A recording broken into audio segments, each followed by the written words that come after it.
అందరికీ నమస్కారం. నేడు కాళోజీ నారాయణరావు గారి జన్మదినంను పురస్కరించుకొని తెలంగాణ భాషా దినోత్సవం.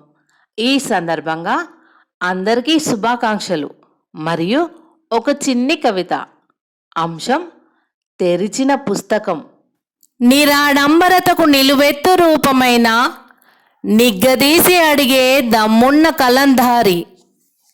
ఉన్నోడు ఊడ్చుకుపోతుంటే బోసి నోటి నుండి పన్ను ఆశించేది వెర్రితనాన్ని వెలివేయమన్న గొంతుకది.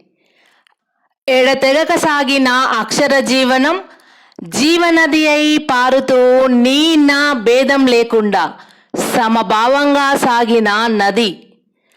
కన్నీటిలో వెతికిన ఎన్నెన్నో కలలు బతుకు చిత్రంను చూపిన వైనం చెమ్మగిల్లిన కన్నులతో కమ్మలెన్నో చదివిన జీవన నది. కొంపలార్చిన జాతిని కాలం రాగానే తరిమి తరిమి కాటేయాలన్న తెగువ అది. గాడి తప్పనీయని అక్షరతోటాలు చైతన్య వీచికల ప్రభంజనమై యాస భాషల వేగుచుక్కోలే వెలుతురు దారులు చూపి వంపులు తిరిగిన వాక్యాలని వాగులోలే పరిగెత్తించిన దివిటి. కలంగలం ప్రశ్నించగా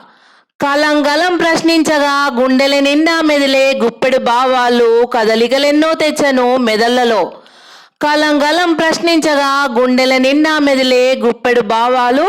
కదలికలెన్నో తెచ్చను మెదళ్లలో.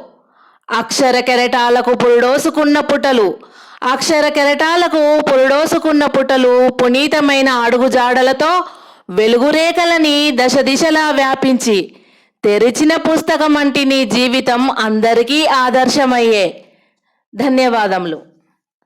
మరొకసారి కాళోజీ నారాయణరావు గారి జన్మదినం సందర్భంగా తెలంగాణ భాషా దినోత్సవ శుభాకాంక్షలు.